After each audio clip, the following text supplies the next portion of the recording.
Let's get this show on the road. მოგესალმებით, მეგობრებო, ნერო არის დღეს თქვენთან ერთად დავბრუნდით Mobile Legends-ის ახალი ეპიზოდით. როგორც ხედავთ, დღევანდელ ვიდეოში ვითამაშებთ მარქსმენით, კერძოდ კი გმირი X10. დღევანდელ ვიდეოში კიდევ ვეცდები რომ ავხსნა პოზიცია, ანუ ის თუ როგორ უნდა მივუდგეთ teamfight-ებს, რომ ჩვენ მოწინააღმდეგეებს ჩვენი მოკვლა გაუჭირდეთ. ჩემი აზრით X-ია ყველაზე კარგი გმირი არის ამის საჩვენებლად, რადგანაც ამ გმირს არ აქვს არანაირი გადაადგილების სკილი, რის გამოთაც ის ძალიან მარტივი თარგეტი ხდება მოწინააღმდეგეებისთვის teamfight-ებში, ამიტომაც მაქსიმალურად უნდა ვეცადოთ, რომ ჩვენი პოზიცია ისეთნაირად შევარჩიოთ, რომ მათ ჩვენთვის შეტევა გაუჭირდეთ და ჩვენ შესაბამისად მარტივად შევუდიოთ მათ და მისი ულტის მეშვეობით ისეთნაირად მივუდგეთ, რომ მათზე მასიური დემეიჯი მივიტანოთ და ისინი მოვკლათ.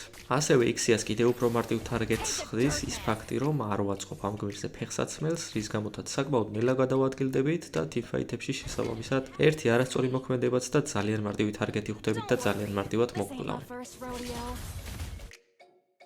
კარგი, მოდი პირველ რიგში შევხედოთ თუ რა ფიქები გქონდა ჩვენ და ჩვენს მოწინააღმდეგეებს, რადგანაც უფრო კარგად დავინახოთ თუ როგორ სიტუაციაში ვიმყოფები ამ მომენტში. როგორც ხედავთ, ჩვენიანმა ავრორა იყო, რის შემდეგაც მოწინააღმდეგეებმა სესილიონი და ჩიპა გაპიკეს. ჩიპას პიკი უკვე იმას ნიშნავდა, რომ მოწინააღმდეგეები სულ teamfight-ებს ითამაშებდნენ, რის გამოთაც რაღაც ისეთი გმირები უნდა აგვეღო, რაც teamfight-ებისთვის გამოსადეგი იქნებოდა და არა ცალ-ცალკე ასაყვანად გმირების. ამ შემთხვევაში ამონის პიკი არც ისე გამართლებული არ იყო, რადგანაც ცალკე გმირის დაჭერა ფაქტიურად მას გაუჭირდება. ამის შემდეგ როგორც ხედავთ ოპონენტებმა გაპიკეს იანი და ჰანაბი, რაც ამ სიტუაციას უფრო ართულებს, რადგანაც იანს შეუძლია რომ გაიყვანოს ცალკე აურორა ან რაფაელა და ფაქტიურად teamfight-ში ისე ვრჩებით რომ აღარც ჰილინგი და აღარც სტანი აღარ გვექნება. ნუ ან ერთს ან მეორეს teamfight-ებში დავკარგავთ ხოლმე როგორც წესი. აქ უმჯობესი იქნებოდა რომ ნუამერად რაღაც ისეთი აგვეღო, რასაც უფრო მეტი კონტროლი ექნებოდა, რადგანაც უფრო მეტი კონტროლის მეშვეობით teamfight-ების მოგებას უფრო შევძლებდით. ამის შემდეგ მე გადავწყვიტე რომ X-ი ამეღო, რადგანაც ჩიპას ულტში გადასვლის შემდეგ როგორც წესი მოწინააღმდეგეები დაბნეულები არიან, კარგად არიციან ვინსად არის,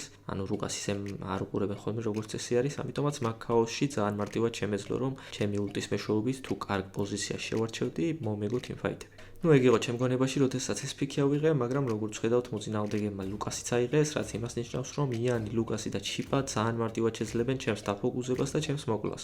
ხო, win rate-ს არ ვიმჩნევთ, რადგანაც ზუსტად აი ესეთი მატჩები ხდება ხოლმე, როგორც წესი, როდესაც X-იას ვიღებ, ამიტომაც მაგ win rate-ის მიზეზი ზუსტად ეგ არის. კაი, მოდი ცოტა რაღაც მონაკვეთებს გადავხტები, რადგანაც early game-ში მარქსმენი ერთ-ერთი რასაც უნდა აკეთებდეს, ის არის რომ მაქსიმალურად ცდილობდეს, რომ ბოლო დარტყმა გააკეთოს კრიფებზე თვითონ და მეტი არაფერი, რადგანაც ერთ-ერთი რაც მარქსმენმა უნდა გააკეთოს, ის არის რომ გაიფარმოს, მაქსიმალურად ეცადოს ფარმით ააგროვოს და ამის შემდეგ რა თქმა უნდა დაიწყოს უკვე teamfight-ებში შეერთება. ზუსტად მაგიტომ ეძახიან მარქსმენებს late game-ის გმირებს, ანუ გმირებს, რომლებიც თამაშის ბოლო ნაწილისკენ უფრო ბევრ ამას აკეთებენ, ვიდრე მანამდე.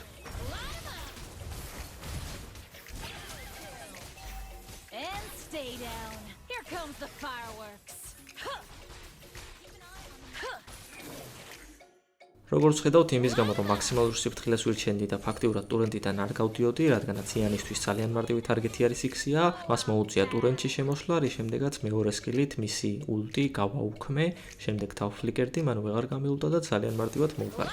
თუ იცი მოწინააღმდეგის გმირებს რა შეუძლიათ და რისი გამკეთებლები არიან და როგორც წესი ვისაფოკუსებენ ხოლმე მატჩის დროს, ძალიან მარტივი არის იმის გამოცნობა თუ რას გააკეთებენ ისინი შემდეგში. ამ შემთხვევაში ძალიან მარტივი გამოსაცნობი იყო ჩემთვის ის, რომ რადგანაც იანი ყავთ ჯანგლში, ჩემსკენ გააკეთებდა პირველ რიგში განგს და ტურენტში შემოსვლასაც და გაულტვასაც არ შეუშინდებოდა. მე კიდე მაგ ყველაფრისთვის მზად ვიყავი და დავხვდი კიდეც.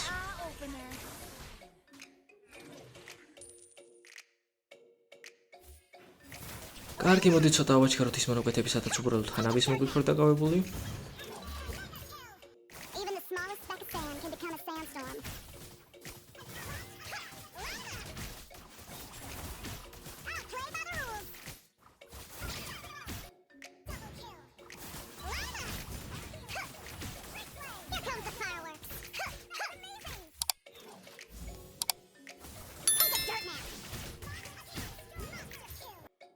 კარგი, მოდი ახლა ვისაუბროთ იმაზე, თუ რა გულისხმობ პოზიციაში. როგორც ხედავთ, ჩვენი ყველა teammate არის ზედა მხარეს, ქვედა მხრიდან ფიზიკურად ვერავინმე მოგვიდგება, ჩვენ კიდე უბრალოდ ულტს ვაკეთებთ.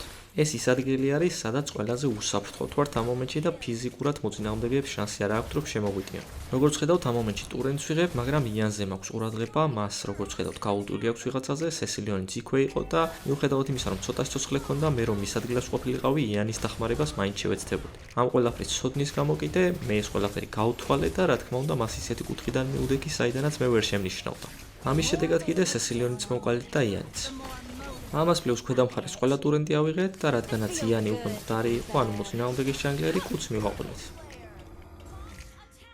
კარგი, მოდი ახლა კიდევ ერთხელ დავაკვირდეთ ამ teamfights და ჩემ პოზიციას თუ როგორ მივუდგები, როგორც ხედავთ იანი ლურჯ ბაფს იღებს, მოწინააღმდეგეები კიდე ცდილობენ რომ ლურჯი ბაფი დაიცვან. როგორც ხედავთ საკმაოდ უსაფრთხო პოზიციაზე ვიყავი, მაგრამ ჩიპას ულტიდან მომენტალურად გამოხდა იანი და საბედნიეროდ ჩემთვის არ გაუულტია და გაუულტა ჩვენს ჯანგლერს, რის გამოთაც მე გადავჭი.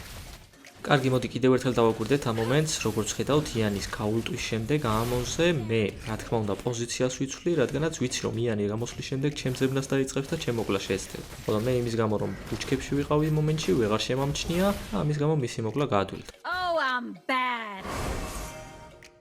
ყოველთვის ემეგობრეთ ბუჩქებს, რადგანაც როგორც წესი მოწინააღმდეგეები იყენებენ ხოლმე ავტოაიმის დროს კიდე, როდესაც ბუჩქში შევდივართ, უბრალოდ ის ვეღარ უპაფიქსირებს და მასთან ახლოს მყოფ სხვა თარგეტს უდევს. დარწმუნებული ვარ, ბევრჯერ გექნებოდათ ისეთი მომენტი, როდესაც მოწინააღმდეგეს კლავთ და ბოლო მომენტში შევა ბუჩქებში და ზუსტად მაგ ბუჩქის გამო გადარჩება. ზუსტად ამიტომ teamfight-ებში, როდესაც შეამჩნევთ, რომ მოწინააღმდეგეები თქვენ გაფოკუსებენ, მაქსიმალურად ეცადეთ, რომ წახვიდეთ თქვენიანისკენ, ახლოს მდებარე ბუჩქისკენ, რადგანაც თქვენ ბუჩქში შეხვალთ, როგორც წესი, ბოროტული არის, მაგრამ ეგ მოწინააღმდეგე თქვენ კი არა, შემდეგ თქვენიან შეუდევს და თქვენ კიდე გადარჩებით.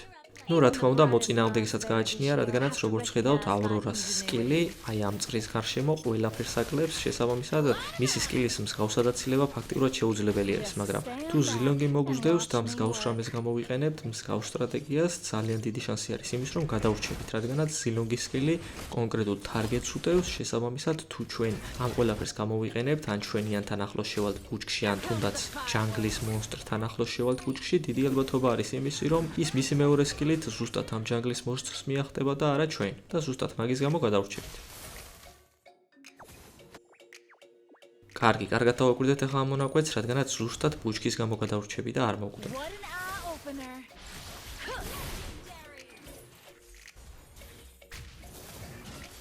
კიდევ ერთხელ კარგად დავაკვირდეთ ამ მონაკვეთს, როგორც ხედავთ, იანი საერთოდ არ შემიმჩნევია, უბრალოდ ჩიპას უყურებდი, რის შემდეგაც შემთხვევით ბუჩქში შევედი და იანმა იმის გამო რომ ავტოემი გააკეთა, ამ ავტოემმა მე ვერ დამაფიქსირა, უბრალოდ გაკეთდა სადღაც სხვაგან და მან ვერც გამიულტა და შესაბამისად გადავრჩი. ერთი შეხედვით ძალიან მარტივი ხრიკი არის, მაგრამ როგორც ხედავთ, სიკვდილისგან მიხსნა, მე ამ შემთხვევაში ჩემდაუნებურად გამოვიყენე ეს ხრიკი, მაგრამ მაინც. წარმოიდგინეთ, გაუაზრებლად სიკვდილისგან გადამარჩინა და ეს ყველაფერი რომ გააზრებულად გამოვიყენოთ teamfight-ებში, რამდენად დიდი პლუსი იქნება ჩვენთვის.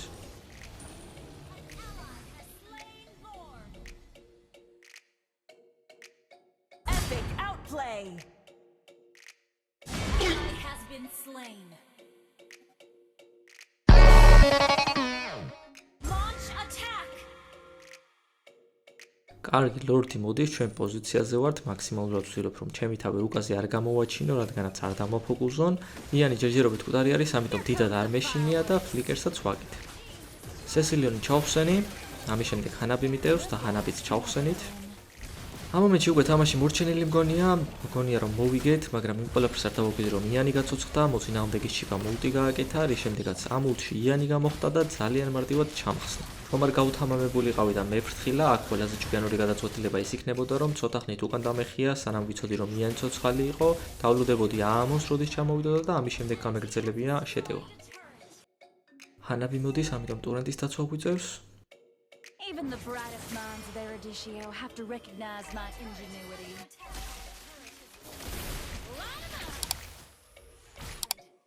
იმის შემდეგ რაც ერთხელ მომკლეს, ცოტა არ ეხუს და უცნაურად დაიწყეს ჩემმა თიმეიტებმა თამაში, ჩვენი ფაითერი ერთადერთი ფრონტლაინი არის და იმის მაგერად რომ ეცადოს რომ მაქსიმალურად teamfight-ებში იყოს ხოლმე, ან სოლოზე ჩხუბობს, ან კიდევ მხოლოდ თავის ლაინზე არის და მინ ლაინს იცავს. დანარჩენებიც როგორც ხედავთ აღარ ფრთხილობენ, ვინაიდან აქამდე ვიგებდით, გონიათ რომ მათზე ძლიერები არიან და ძალიან სულ ადგილას ხვდებიან ხოლმე, რის გამოთაც ოპონენტები მათ კლავენ. ფაითერიც ზედა ლაინზე ჩხუბობს, რის გამოთაც მეც დახმარებას ვერ ვახერხებ, რადგანაც ჰანაბი როგორც ეს ქვედა ლაინს ფუშავს ხოლმე და მეშინი არ შეგვეპაროს, ზემოთ რომ ავიდეთ და მომკლან და ქვემოთ ჰანაბი იყოს, დიდი ალბათობით წავაგებთ მაჩს, ამიტომაც ასე რომ ვთქვათ, ფრთხილობ და მაქსიმალურად ვცდილობ წინ არ წავიდეთ. თან ისიც არის რომ იანისიც მეშინია, რადგანაც თუ ბუჩქებში სადმე დამხვდებოდა ძალიან მარტივად მომკლავდა. ამ მომენტში ვხედავ რომ ლუკას აქვს ცოტა სიცოცხლე, ამიტომაც თუ ის სუპორტს გამოეკიდებოდა, მინდოდა რომ ულტით მომეკლა, ის ყველაფერი არ გამითვალისწინებია რომ იანს ულტი ჯერ კიდევ ჰქონდა, მეგონა რაღაცა თომ რომ ახარჯა, რის გამოთაც მეც შეცდომა დაუშვი და მოვკვდი. როგორც ხედავთ, მართალი ვიყავი წინ არ უნდა წავსულიყავი, რადგანაც სანაბი ბაზის მოპარვას ვცდილობს, კიდევ კარგი რომ მეიჯი გაჩნდა და ბაზის დაცვა მოახერხა. ამის შემდეგ ოპონენტებმა დრო იხელთეს და ლორდი მოკლეს. ამის შემდეგ კიდევ ერთი teamfight-ი მოხდა და მე არ დამელოდნენ, მაგრამ საბედნიეროდ ეს teamfight-ი მოიგეს. ჩვენი გუნდის მამოძრავებელი ამ შემთხვევაში უნდა იყოს ფაითერი, ანუ ფაითერი უნდა იყოს ფრონტ-ლაინზე, მეიჯი უგნიდან სტანებით აზღვევდეს, რაფაელა ასუპორტებდეს და ჰილავდეს. ამ დროის განმავლობაში აამონი ფუშავდეს, ხოლო როდესაც teamfight-ს დაინახავს, ეგრევე ჩვენსკენ წამოვიდეს და იცოდოს, რომ რომელიმე მათგანი ჩახსნას. მე კიდე უნდა ვეცადო, რომ სწორი კუთხე და სწორი მომენტი შევარჩიო და ჩემი ულტის მეშვეობით ეს teamfight-ი ჩვენ სასარგებლოდ შემოვატრიალო. ჩვენ კიდე უმეტესწილად გაფანტულად ბრძოლობთ, რის გამოთაც მე ეგ შანსი, რომ აი ესეთნაირი ულტები გავაკეთო ხოლმე, არ მეცია. ქილი ვერ გავაკეთე, მაგრამ საკმაოდ დიდი დემეიჯი გავაკეთე, რის გამოთაც ის teamfight-ი მოვიგეთ. მაგრამ უკან დახევა მიწევს, რადგანაც როგორც ხედავთ, იანი ზედა ლაინს ფუშავს.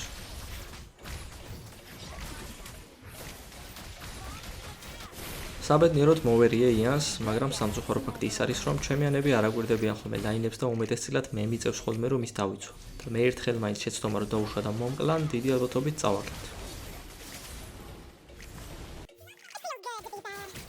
ამის შემდეგ სულ ერთ და იგივე მეორდება, ლაინი გვეფუშება, ამიტომაც ბაზაზე გადასვლა გვიწევს.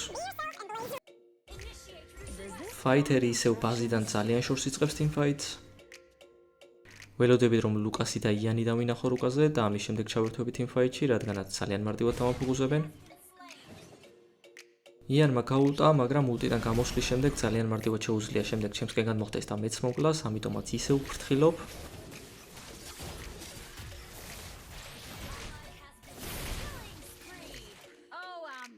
მოწინააღმდეგის მარქსმენი მკვდარი არის, ამიტომაც ეს ყველაზე კარგი მომენტი არის რომ ლორდი მოვკლათ, მაგრამ იანმა გადაწყვიტა რომ ჩიპა მოკლას. ჩიპას მოკლის შემდეგ კიდევ იანმა მოკლა ის. კიდევ ერთხელ ბაზაზე გადასვლა გვიწევს, რადგანაც ორივე მხარეს ლაინები გვეფუშება. კიდევ ერთხელ მიუხედავად იმისა, რომ ოპონენტებმა ლორდი მოკლეს და სადაც ლორდი წამოვა, ჩემიანები teamfight-ს იწყებენ.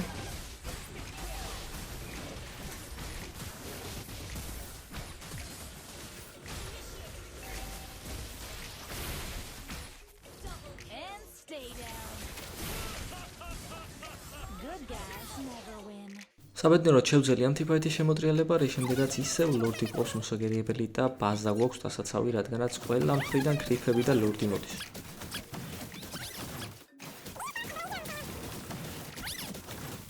ამის შემდეგ რაღაცათო მეგონა რომ დიდი დრო იყო დარჩენილი, სანამ ოპონენტები გაწუხდებოდნენ, მაგრამ მას შემდეგ რაც ავხედე და დავინახე, რომ ძალიან ცოტა დრო იყო დარჩენილი, გადავწყვიტე რომ ცოტა უფრო ფრთხილად მითამაშა, უკან დამეხია და ულტისთვის შესაფერის მომენტს დავლოდებოდი, რა დროსაც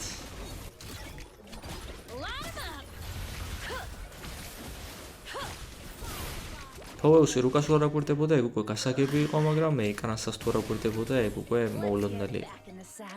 საბედნიეროდ რაფაელამ გამაცოცხლა, მაგრამ ისევ ბაზის დაცვა მიწევს.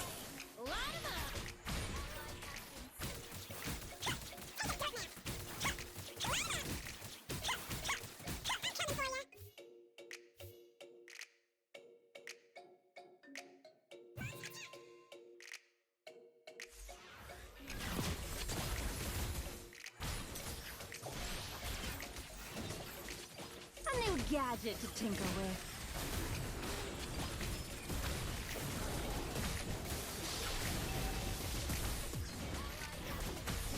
ზუსტად ეს იყო ნათელი მაგალითი იმისა, თუ რამდენად მნიშვნელოვანი არის teamfight-ის დროს პოზიციის სწორად შერჩევა. ყველაზე ცუდი პოზიციიდან შევუტიე თავიდანვე, შემდეგ ყველაზე ცუდი კუთხიდან გავაკეთე ულტი, რის გამოთაც ძალიან მარტივად მომკლეს და რა თქმა უნდა თამაშიც წავაკეთე.